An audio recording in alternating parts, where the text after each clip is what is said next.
Tripoli EDC back again with another knife video. This is the Spyderco Reveal Volume 6. This is one of their reveals that they do a couple times throughout the year of some of the things that are coming. The last one I did, I went through and I spoke about some of the new knives that were coming and some of the things that interested me and some of the things that didn't. I know not all of the knives from the last reveal are out, but the new reveal is here.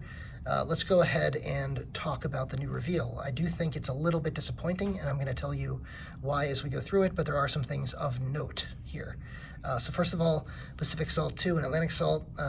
So the main difference between these is, look, they're in a different color. Whoop-de-doo.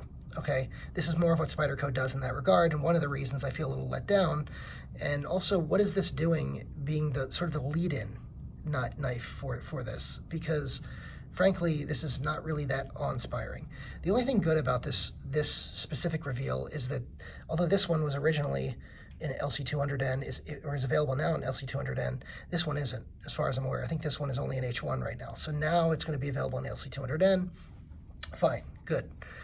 But these are knives that already exist and not too terribly exciting. So, you know, unless you really, really want a green knife and you're, you know, in your marine, I should say a marine, if you work in a marine environment, then, you know, then you should, this might be more exciting, but I think the vast masses are not necessarily looking for something like this. So I'm a little curious as to why this is the lead-in, but, you know, I digress. Let's go ahead and take a look at these. So a couple of things in K390 I think is a good thing to do here. I like the fact that they're doing lightweights in K390. I'm not a huge fan of the lightweights. In fact, I'd like to see them bring back the stainless steel K390 version of the Police. I always wanted one of those, never got my hands on one. I do find it a little bit annoying that you can't really find them anymore. I'm not sure if they're discontinued or if they just are not making them as much anymore. But, you know, if they're bringing back this one, they should bring back the stainless steel one, or at least make an aluminum one or something. I know Spyderco doesn't really use aluminum. But in any event, one of the things I don't like about this is the black clips. You know, if you're going to have satin hardware and satin blade, why are you doing a black clip? They do the same thing here. I think it's stupid, but I do like the black clip when it comes with the black blade. That being said, a lot of Spyderco's black clips are painted, and I hate the painted black clips. I much prefer the ones Benchmade has, where they're not painted, and you can scratch them up all you want and nothing really happens to them. But you know, that's one of the things I don't like about Spyderco, is some of their clips are a little substandard. But as far as these knives go, I'm actually quite excited about having these blades in K390. Great steel, and you're offering tried and true versions of these knives in great steel. This is more of S30V Delicas. I think they already had the teal Delicas came out in S30V, so it's not necessarily groundbreaking, but these are pink, and, you know, obviously a section of the market is going to react well to, you know, pink knives. It can be a very popular color, so that's great in that regard that they're offering something new in that with a pink S30V blade. It looks like it's going to be production and not necessarily a sprint run, so that's good too. However, again, these are all basically versions of existing knives and nothing too terribly groundbreaking. Next, we have the Tenacious Lightweight in S35VN, another one that isn't terribly groundbreaking, but even though, and I did a video on this of why the Tenacious sucks, I took it down because I did get something wrong in the video. I plan to shoot another one and re-release it, but I do think it sucks in today's market. I don't think it's as good as it used to be, but that being said, this will definitely help its stature depending on pricing. Where it fits in the market with S35VN is going to be a huge factor in how well I'm going to receive this knife. So, but it could be big for Spyderco. Man Bug is an existing. This is a new variant of an existing knife. It's a smaller knife, not a knife I'm ever really going to buy, but the Wharncliffe versions have come out for the Delica and the Andella and the Endura, and it sort of just makes sense to bring it out for, and also the Dragonfly, it just makes sense to bring it out for the Man Bug and the Ladybug and all that type of stuff. So these are the Honeybee, the Grasshopper, and the Bug. These are all basically keychain knives. They have versions of these or similar versions of these that are in stainless steel already for keychains. I'm not sure the black is necessary because of the fact that there's already stainless steel, knives this size in their lineup. But it is interesting to have them. They are slip joints, which is sort of a fad right now. I do think that they offer something different to the the Spyderco Roadie, which is the old slip joint they used to have that was formerly TSA compliant for a brief time. Let's look at next. Next, we sort of get into some of the ones that are a little bit more interesting. We have the Sage 1 in Maximate. The Sage 1 in Maximate, so I'm kind of interested as to why they decided to do the Sage 1 as opposed to the Sage 2, Sage 3, Sage 4. So the Sage series is different locking mechanisms. So this is the Sage 1's the liner lock. It's the same knife design with different locking mechanisms. So they're releasing this in Maximate. Maximate's a great steel. No real complaints here, but again, nothing groundbreaking. The Chapparal is an excellent knife. I just got one, and I'm very enamored by it as far as small knives go. I don't usually like small knives, so having a small knife that I actually like is sort of a surprise. I'll be doing a review on it, and it's going to be mostly positive, but obviously I'm going to have some bad with it as well. Keep on the lookout for that. But they're following the trend of, releasing more things in wood. You've seen the Rex 45 Shaman that was released in rosewood, a couple other knives released in rosewood. This is going to be in bird's eye maple. Sort of continues that trend. It's a trend I like. I'm not necessarily going to go out and buy these knives, but it's a trend I overall like. The Patates is I don't know if I'm saying that right, is a follow-up on the Patata. The Patata was from a Spanish knife from the Ethnic series. The Patates, I think, is a smaller version of the same knife. Interestingly, it's made in Italy, but it isn't necessarily groundbreaking from what they've done before. It's basically a smaller version of knives they've already had in their lineup. So again, I don't think it's necessarily groundbreaking. Next is the restricted knives. So this is where you get a little bit more interesting. You have the Autonomy 2 in all black. Fine. I think the Autonomy was fine the way it was, but an all black version, does make sense. Again, not really groundbreaking because it already exists, but kind of nice. The small fly, though, is kind of interesting. Now, the Benchmade 31 was discontinued, so I'm kind of curious as to why the small fly was also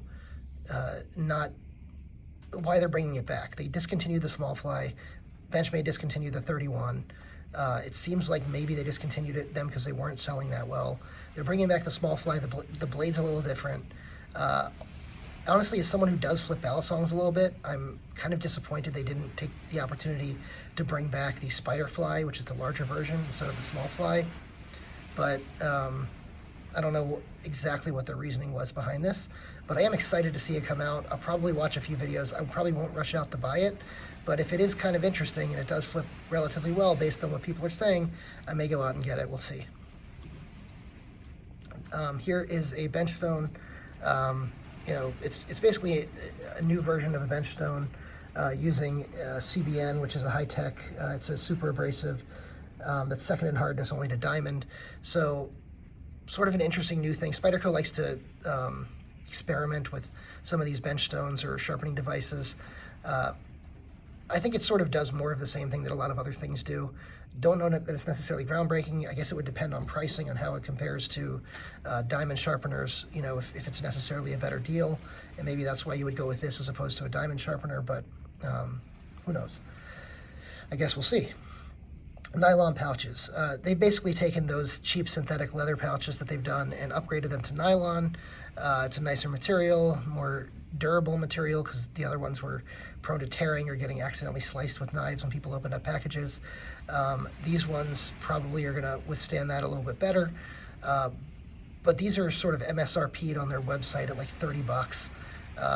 And look, MAP pricing might put them lower, like 15 or 20 or something, but that's still a lot of money for a small knife case that isn't real, that holds a single knife.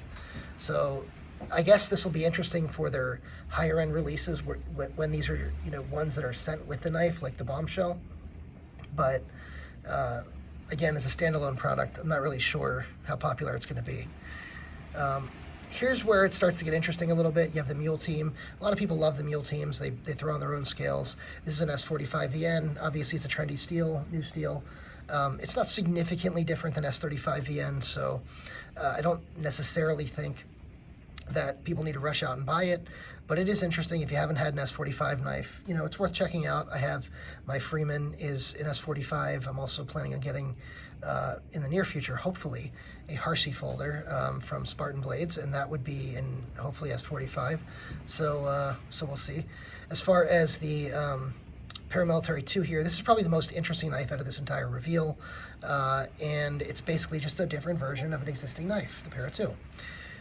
However, the PM2 here has an American flag blade, and I think this is, I don't know if this is a Colorado flag or some, you know, the C there means for Colorado, and this is in the Spy 27 steel that they're doing. So it is sort of a special knife. They're only making it available out of the Spyderco outlet or off the factory website. I don't know how I feel about that choice, but I do think the knife looks pretty cool.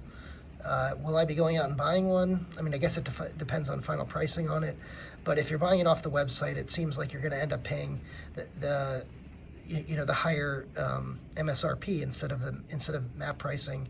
And MSRP on this is, I think I saw something like $265 or something. It's just too much for a Paramilitary 2, and if it's that expensive or $250 or whatever it is, I'm not going to be buying a Paramilitary 2 for that much. The Spyderco by VanQuest Envoy 17. This is the same as the Envoy 13, but it's made to fit a 17-inch laptop instead of a 13-inch. So if you had a bigger laptop and you wanted to try out this bag, it's probably good. VanQuest makes good stuff. So have I had any experience with it? No, but I am excited to see them bring out something that's going to accommodate more people into using an EDC bag.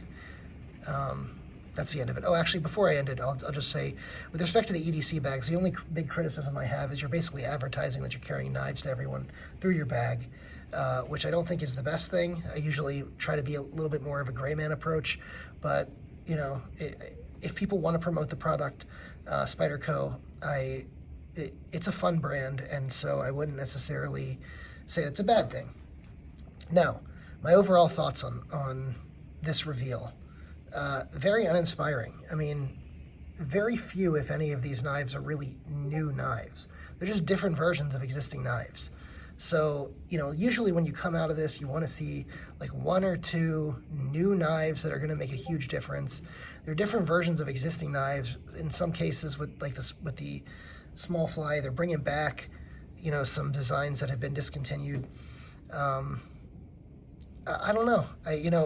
Not excited about it, guys. Not excited about it. I feel like sometimes I'm overly critical with these, but I'm really looking to be inspired when I get one of these and say, I really want to go out and get that. And I'm just not feeling it with pretty much any of these here. And kind of disappointed. All right, I hope this was helpful, guys. If you found any value out of this, please leave me a like.